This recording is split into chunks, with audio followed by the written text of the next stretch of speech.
Welcome to the Bacon Lowdown.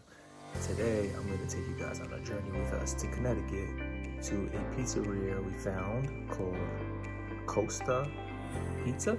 And they actually had an entire vegan menu, which is awesome.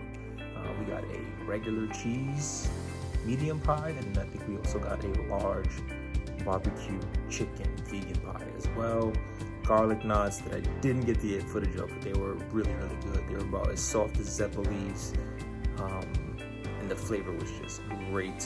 And then we also got a Oreo cake, Oreo cheesecake, something like that, and a chocolate cake, and that was also fantastic. The Oreo was, it was okay. I passed on that, but the chocolate was definitely very good.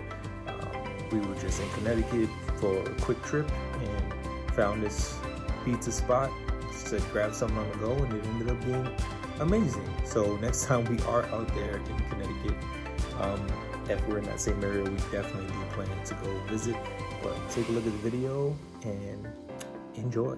If you're in Connecticut, go check them out. Peace.